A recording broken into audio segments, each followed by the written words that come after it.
तो हाय दोस्तों, कैसे हैं आप लोग। और आज का मेन मुद्दा है यूएस मार्केट्स और यूएस मार्केट्स। कभी कभार तो समझ नहीं आता क्या ही करें इस यूएस मार्केट्स का। पिछले 1.5 साल से एक के बाद एक कर कर कुछ ना कुछ दिक्कतें आती ही रहती हैं। कल भी कुछ ऐसा ही हुआ है। खैर, उतनी डरने की बात तो नहीं है क्योंकि कल हमने पोस्ट मार्केट रिपोर्ट में ऑलरेडी डिस्कस कर लिया था एंड प्री मार्केट वीडियो में भी हमने थोड़े से संकेत दिए थे कि निफ्टी बहुत ज़्यादा ही रन कर चुका है। एंड कल बहुत ज़्यादा एक वियर्ड एक्टिविटी हुई थी कि निफ्टी के बढ़ने के साथ साथ हमारा इंडिया विक्स भी बढ़ गया था, जिसके कारण हम ये अंदाज़ा लगा सकते थे कि लोग उतने ज़्यादा कंफर्टेबल नहीं हैं उस लेवल्स पे। अब लेवल्स ही एक लौता कारण नहीं है निफ्टी के बेसिकली इंडिया विक्स के बढ़ने का। इसके पीछे और भी बहुत से कारण हैं, वो हम आज डिस्कस करेंगे। बट सबसे पहले मेन मुद्दे पे आते हैं कि यूएस की मार्केट्स कल गिर चुकी हैं एंड उसके बाद एशियन मार्केट्स भी एक डाउनफॉल दिखा रही है, जो कि इंडिया के लिए अच्छी बात बिल्कुल भी नहीं है। एंड अगर हम बात करें तो ये बात हमें SGX निफ्टी में भी देखने को मिलती है। जो SGX निफ्टी है हमारा, वो अब पहले बहुत अच्छी ओपनिंग दिखा रहा था बट अब एक थोड़ी सी डाउनवर्ड साइड ओपनिंग दिखा रहा है, या ऑलमोस्ट फ्लैट ओपनिंग ही रहने वाली है। आज मेरे को ये लगता है कि हमारी निफ्टी की वहाँ से मैं फर्दर थोड़ा सा डाउनफॉल आज निफ्टी में एक्सपेक्ट करता हूँ। एट बेसिकली मुझे लगता है जो हेल्दी भी है, एक थोड़ा सा प्राइस करेक्शन या टाइम करेक्शन निफ्टी को अब देखना चाहिए एटलीस्ट कुछ दिनों का फॉर हेल्दी मार्केट्स। अगर हमें हेल्दी मार्केट्स के बारे में बात करें, इतने ज़्यादा स्टीप रन मार्केट्स के लिए कभी भी हेल्दी नहीं होते। अगर आपको एक बेसिक जजमेंट चाहिए तो आप ये से देख सकते हैं कि 45 डिग्री, अगर आप चार्ट्स देखें तो अगर 45 डिग्रीज के अबव अगर मार्केट मूवमेंट हो रहा है तो वो मार्केट मूवमेंट बहुत ज़्यादा लंबे टाइम के लिए सस्टेनेबल जर्नली नहीं होता है। एंड ये मार्केट मूवमेंट जर्नली बहुत ज़्यादा स्टीप इरेडिक माना जाता है। उसके बाद जर्नली एक प्राइस करेक्शन या टाइम करेक्शन ऑब्वियस सी बात है, जाहिर सी चीज़ है, होनी भी चाहिए। जिन लोगों ने अपनी पोजीशंस ऑलरेडी ले रखी हैं, जो प्रॉफिट में हैं, उन्हें निकलने का मौका दिया जाए। जो लोग पोजीशंस में नहीं आ पाए हैं उन्हें एंटर करने का मौका मिलता है। मार्केट सांस लेती है, लोग फंड कलेक्ट करते हैं एंड वापस मार्केट अपनी रैली कंटिन्यू कर सकती है।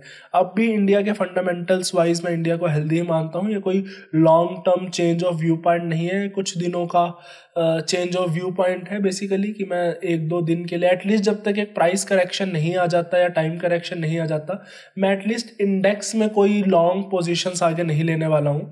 एंड अगर हम बात करें कि यूएस मार्केट्स क्यों गिर रही है, जो मेन बवाल है कि भाई क्या है, तो वही कारण है जो हम इतने दिनों से डिस्कस कर रहे हैं।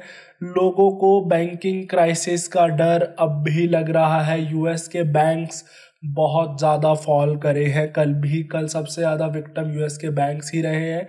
लोगों को अब भी एतबार नहीं है, विश्वास नहीं है कि यूएस के बैंक्स स्टेबल हैं। हालांकि जेपी मॉर्गन ने फर्स्ट रिपब्लिक बैंक को बाय आउट कर दिया है, बट स्टिल लोगों के मन में अब भी डर है कि आगे हम और भी ज़्यादा बैंक्स की बैंक करप्सीज देख सकते हैं।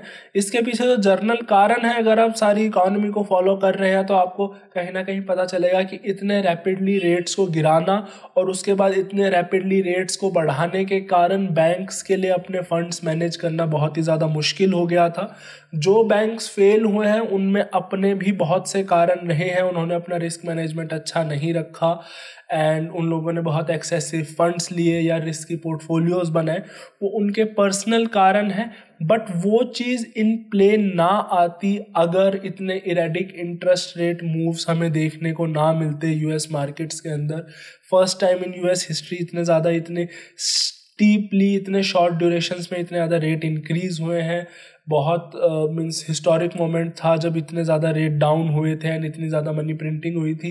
तो इतने ज़्यादा एबनॉर्मल एक्टिविटीज़ के चलते बैंक्स के लिए अपनी पोजीशन मैनेज करना मुश्किल हो गया, जिसके कारण हम ये बैंक करप्सीज देख पा रहे हैं। ये तीसरी बैंक करप्सी है जो हम देख रहे हैं यूएस के अंदर बैंक में। तो लोगों का डरने का, बेसिकली लोगों का जो डर है वो भी कहीं ना कहीं वाजिब है वहाँ पे, कि अगर इंडिया में तीसरा बैंक फेल हो रहा होता तो सिचुएशंस बहुत ही ज़्यादा ख़राब हो सकती थी इंडिया के लिए भी। तो ये तो रही हम उनके बैंक्स की बात, बट सिर्फ बैंक्स ही नहीं है जिसके कारण वहाँ की वॉलेटिलिटी थोड़ी बढ़ रखी है, वहाँ के लोग थोड़े डर में आ रखे हैं। दो और मेन कारण है, और मुझे लगता है इंडिया विक्स के बढ़ने का भी इसमें कंट्रीब्यूशन रहा। बेसिकली इंडिया विक्स के बढ़ने में इन दो एक्टिविटीज़ का कंट्रीब्यूशन रहा है, जिसके कारण हमारी वॉलेटिलिटी बढ़ रही है। तो मुझे आज भी लगता है कि हमारी वॉलेटिलिटी बढ़ेगी इर्रिस्पेक्टिव ऑफ कि मार्केट कहाँ जाती है, जिसका सबसे मेन कारण है कि सबसे पहले वेडनेसडे को होने वाली है फेड्स की मीट, और हमें पता चलेगा आज वेडनेसडे है क्योंकि आज, कि फेड अपना कितना रेट हाइक करने वाला है। बेसिकली रेट हाइक की एक्सपेक्टेशन सबको है कि 25 बेसिस पॉइंट होगा रेट हाइक, बट मेन यहाँ पे चीज़ रेट हाइक से ज़्यादा इस बात की है कि जो यूएस फेड है उसकी कमेंट्री क्या आती है, वो क्या अपनी राय रखता है कि आगे क्या रेट हाइक्स होंगे या वो रेट हाइक स्टॉप करेगा। क्योंकि अब लोगों के दिमाग में है कि ये लास्ट रेट हाइक होना चाहिए, या इसके बाद एट मैक्स एक और रेट हाइक हमें देखने को मिल सकता है। उसके बाद बेसिकली वहाँ के लोगों का परसेप्शन ये है कि दिसंबर में या जैन में हमें देखने को मिल सकते हैं वापस रेट कट होते हुए, क्योंकि इकॉनमी वहाँ की डाउनफॉल में जाती जा रही है। एंड इकॉनमी में स्लो डाउन जितना एक्सपेक्टेड था उससे ज़्यादा हो रहा है। लोगों को लगता है ये स्लो डाउन बढ़ता जाएगा तो रेट कट डाउन करने की नौबत आ जाएगी रेट बढ़ाने से। बट लोगों को कहीं ना कहीं इस बात का भी थोड़ा अंदाज़ा है कि फेड सीधा ये आके उन्हें नहीं बोलने वाला है कि रेट हाइक के बाद हम रेट अपने कट करने जा रहे हैं। उन्हें थोड़ा सा है कि थोड़ी सी हॉकिश, मतलब थोड़ी सी नेगेटिव कमेंट्री ही होने वाली है इन्फ्लेशन को लेके। बट स्टिल एक थोड़ा सा लोगों के मन में डर है कि क्या कमेंट्री रहेगी, क्या जो हम सोच रहे हैं कि 2 ही रेट हाइक होंगे क्या ऐसा ही होने वाला है। तो वो एक बहुत ज़्यादा मेजर रीज़न है जिसके कारण एक मार्केट में एक अनसर्टेनिटी बनी हुई है। जो सेकंड सबसे मेजर रीज़न है वो ये है कि यूएस का जॉब्स डाटा आ गया था, एंड यूएस के जॉब्स डाटा से हमें पता चला कि यूएस के अंदर जॉब्स फॉल कर चुकी हैं। तो ओपनिंग्स यूएस में इस टाइम पे 2 ईयर के हिस्टोरिक लो पे हैं, तो जिसके कारण लोगों को एक इकोनॉमिक स्लो डाउन आता दिख रहा है यूएस के अंदर। तो जो कि एक काफ़ी मेजर एक्टिविटी हो जाती है कि भाई ओके इकोनॉमिक स्लो डाउन आ रहा है, नाउ व्हाट, अब क्या होने वाला है। अगर हम थोड़ा सा आगे बढ़ें, चलो हमारी यूएस की बात हो गई, इंडिया में क्या चल रहा है। तो इंडिया में तो ऑलरेडी हमारे बैंक साइकिल से आउट हो चुके थे, जैसा कि हम डिस्कस कर रहे थे। थोड़ा सा आईटी लाइमलाइट में आ रहा है पिछले 1-2 दिनों से, तो हो सकता है एक शॉर्ट टर्म सेक्टोरियल रोटेशन हो ये कि हमारे सेक्टर्स थोड़ा सा शिफ्ट कर रहे हैं, थोड़े से फंड्स बैंक की बजाय थोड़ा आईटी में ज़्यादा फ्लो कर रहे हैं।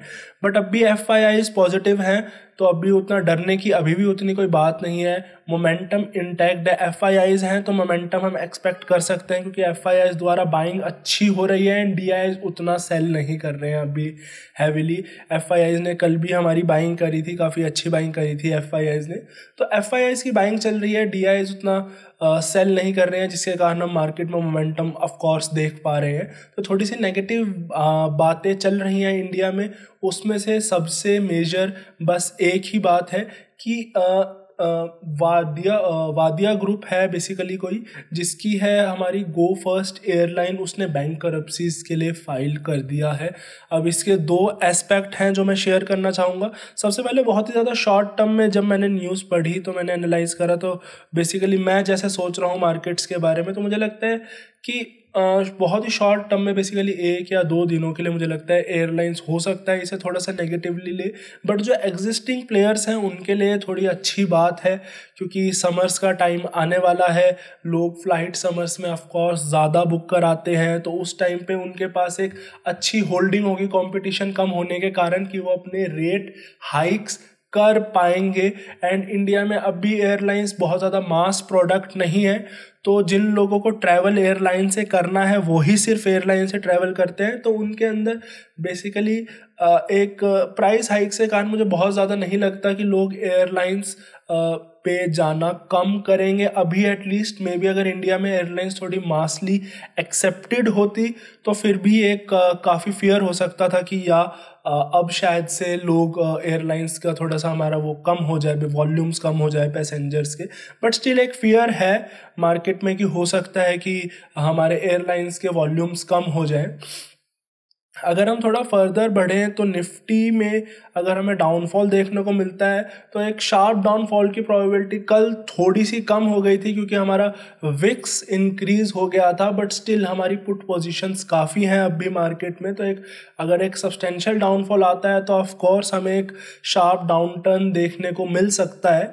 बट हाँ, लोगों ने अब कॉल भी सेल करने स्टार्ट कर दिए थे, लोगों ने अपनी पोजीशन कवर करनी स्टार्ट कर दी थी। जैसे कि हमने डिस्कस करा था कि 18,200 पे भी काफ़ी कॉल सेल हुई हैं कल। तो लोग इस बात के एंटिसिपेशन में थे कि मार्केट्स यहाँ से थोड़ा सा स्टेगनेंट हो सकती हैं, यहाँ से हल्का सा डाउनफॉल भी ले सकती हैं, जो कि अच्छी चीज़ है। ऐसी लोग अगर इस चीज़ को एंटिसिपेट करते हैं तो मार्केट्स में शार्प डाउन टर्न्स कम आएंगे। अनएक्सपेक्टेड चीज़ों से शार्प डाउन टर्न ज़्यादा आते हैं, वो एक ज़्यादा सीवियर चीज़ होती है।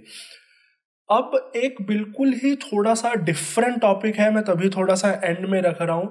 यूएसए के अंदर एक और अनसर्टेनिटी चल रही है जिसको कहते हैं डेट सीलिंग। बेसिकली वो कितनी मैक्सिमम डेट ले सकते हैं वो उस पर रीच कर चुके हैं एंड यूएस गवर्नमेंट अब फर्दर फंड्स नहीं कलेक्ट कर सकती है डेट के थ्रू, एंड जिसके कारण वो अपने जो बेसिक ऑब्लिगेशंस हैं उसे मीट नहीं कर पाएंगे एंड उन्हें डेट पर डिफ़ॉल्ट करना पड़ सकता है, जो कि यूएस के लिए बहुत ही सिवियर और बुरी बात हो सकती है। हालांकि ऐसा होगा नहीं, जहाँ तक मेरा परसेप्शन है। ये दिक्कतें यूएसए को पहले भी आई हैं, तो अभी कोई लॉन्ग टर्म सॉल्यूशन तो इसका आता नज़र नहीं आ रहा। शॉर्ट टर्म कुछ बातें हैं जो उनके सेनेट में चल रही हैं, जिससे हमें एक शॉर्ट टर्म रिजोल्यूशन ज़रूर मिल सकता है कि हाँ, यूएस की गवर्नमेंट अपने बॉन्ड्स पर डिफ़ॉल्ट ना करे। तो इसके कारण भी कुछ अनसर्टेनिटीज़ चल रही हैं कि क्या रहेगा वो प्रोसीजर, किस टाइम पर हो पाएगा। 1 जून तक हमें बेसिकली पता चल जाएगा कि यूएस की डेट सीलिंग की क्या न्यूज़ है। ये एक बहुत ही मेजर न्यूज़ बनती जा रही है। जैसे जैसे टाइम इंक्रीज़ हो रहा है तो हमें इस चीज़ पर भी, यूएस डेट सीलिंग पर भी हमें ध्यान रखना चाहिए। अगर कुछ भी नेगेटिविटी हमें यहाँ से आती दिखती है तो मार्केट्स के लिए काफ़ी ख़राब हो सकती है। तो करंट सिनेरियो देखते हुए मुझे आज बैंक्स पे बेट्स लेने का तो मन बिल्कुल नहीं कर रहा है अभी तो एटलीस्ट, क्योंकि बैंक के लिए काफ़ी ज़्यादा नेगेटिव चीज़ें आ चुकी हैं। ऐसी जब भी इकोनॉमिक टर्मोइल होता है वो तो बैंक्स के लिए हमारा होता ही नेगेटिव है। उसके साथ अगर हम देखें तो यूएस में बैंकिंग क्राइसिस के कारण ही स्टॉक्स गिर रहे हैं। अगर एफआईआई अभी बाइंग में है तो हमारे बैंक स्टेबल हैं, बट अगर आज एफआईआई सेलिंग में आते हैं, बेशक एक टेम्परेरी डे के लिए आए, जो कि एफआईआई आ जाते हैं कभी कभार, उसमें कोई ऐसी घबराने की बात नहीं है कि अब से एफआईआई सेलर ही बन गए, तो बैंक्स के लिए भी थोड़ी मुश्किल हो सकती है। जो एक लौती चीज़ है जो बैंक्स के लिए काम कर रही है वो है कि कोटक महिंद्रा बैंक का जो लेटेस्ट रिजल्ट आया था वो ठीक आया था, एंड जो प्रीवियसली भी जो प्राइवेट सेक्टर बैंक्स के रिजल्ट्स आए हैं वो अच्छे आए हैं। तो बेसिकली इंडिया स्ट्रांग है, इंडिया की अर्निंग स्ट्रांग है, ग्लोबल क्लूज हमारे साथ अभी बिल्कुल भी नहीं है। जो एक कॉन्ट्रा बेट है कि ग्लोबल क्लूज ख़राब होने से वहाँ के इन्वेस्टर इंडिया की तरफ देख सकते हैं, उसके ऊपर मैंने ऑलरेडी वीडियो भी बना रखी है, why markets are moving high. And basically अब वो चीज़ और भी ज़्यादा रेलेवेंट हो जाती है क्योंकि अब वहाँ के ट्रेजरी यील्ड्स धीरे धीरे गिरने लगी हैं, एक डाउनवर्ड इन्फ्लेशन को दिमाग में रखते हुए कि अब इन्फ्लेशन कम हो रही है तो वहाँ की यील्ड्स भी गिरने लगी हैं। इकोनॉमिक रिसेशन के थॉट्स के कारण यूएस मार्केट से लोगों को वैसे भी ज़्यादा अपवर्ड मूवमेंट की अभी एक्सपेक्टेशंस नहीं है, तो जो चीज़ बचती है इमर्जिंग मार्केट्स, और इमर्जिंग मार्केट्स में भी अभी सबसे अच्छे पोजीशन पर प्लेस्ड है इंडिया। एंड कहीं ना कहीं ये भी एक अच्छा कारण है जिसके कारण एफआईआईज का हम अच्छा फ्लो देख पा रहे हैं मई के अंदर। तो ये कुछ मेजर चीज़ें थी जो मेरे आज बेसिकली फोकस में रहेंगी। आईटी थोड़ा शाइन कर सकता है, मुझे अब भी लगता है है, क्योंकि आईटी ने एक अच्छा डाउनफॉल देखा है। यहाँ से मैं कुछ बहुत ज़्यादा फर्दर डाउनफॉल तो एक्सपेक्ट नहीं करता हूँ आईटी के अंदर। हाँ, बैंक्स थोड़ा सा मुझे लगता है कि लेथार्जिक रह सकते हैं। सी, ये व्यू पॉइंट कभी भी गलत जा सकता है, इस बात को हमें हमेशा ध्यान रखना चाहिए। इन्वेस्टर्स किस तरीके से बिहेव करेंगे एग्जैक्टली हम कभी प्रिडिक्ट नहीं कर सकते हैं, बट हाँ, जब हमारी स्टोरी जो हमने लॉजिकली बनाई है वो सही जा रही हो, हमारे दिमाग से जा रही हो, तो उस टाइम पे ज़रूर हम उसके थ्रू की पॉइंट्स लेके अपने आगे फर्दर ट्रेड्स के बारे में सोच सकते हैं। मैं आज कोई बहुत ज़्यादा हैवी पोजीशंस एक्सेसिवली नहीं लेना चाहूँगा, बिकॉज अभी फेड के रेट के बाद सिचुएशंस कैसी होंगी ये जानना बहुत ही ज़्यादा मुश्किल होने वाला है। तो मैं एटलीस्ट ऑप्शन सेलिंग पोजीशंस अभी बहुत ज़्यादा मेजरली नहीं लूँगा। कुछ डिफरेंट स्ट्रेटजीज़ हैं जो मैं ज़रूर बेसिकली इसमें इम्प्लीमेंट कर सकता हूँ, वो थोड़ी कॉम्प्लेक्स इन नेचर है तो इस वीडियो के स्कोप से थोड़ी बाहर आ जाती है। बट हाँ, ज़रूर अगर मौका लगता है तो उन पे मैं वीडियो ज़रूर बनाऊँगा एंड हम लोग साथ बैठ के डिस्कस करेंगे, सीखेंगे। मैं भी चाहता हूँ हम सारे लोग मिलकर सीखें, मिलकर ग्रो करें। तो जैसे ही टाइम लगता है मैं उनके ऊपर, एंड मैंने एक फंडामेंटल कंपनी का एनालिसिस अपने ख़त्म कर लिया है, तो उसमें मैं इन्वेस्ट कर सकता हूँ आज या कल में, जैसे ही मुझे बेस्ट प्राइसिंग मिलती है। उसके ऊपर वीडियो मैं वीकेंड पे बना पाऊँगा, वीकडेज पे तो मुझे टाइम नहीं मिल पाएगा। वीकेंड्स पे मैं उसके लिए ज़रूर वीडियो बनाऊँगा और आप लोगों को ज़रूर बताऊँगा मैंने कौन सा स्टॉक ख़रीदा है एंड क्यों ख़रीदा है, रीजनिंग क्या है उसके पीछे, एंड शायद से एक डिफरेंट प्रॉस्पेक्ट दे पाऊँ कि मैं अपना एनालिसिस कैसे करता हूं जब स्टॉक्स की बात आती है। आशा करता हूं आपका आज का दिन अच्छा जाए, सेफ रहे। मार्केट्स वॉलेटाइल है एंड आज की इवेंट भी है, सेफ रहे, ध्यान से ट्रेड ले। मैं भी ध्यान से ट्रेड लूँगा, सारे फाइनेंशियल डिसीजन सोच समझ के लीजिए, एडवाइस से लीजिए, बेसिकली अपने फाइनेंशियल एडवाइज़र की, and stay happy and enjoy the trading. That's all I have to say. Thank you.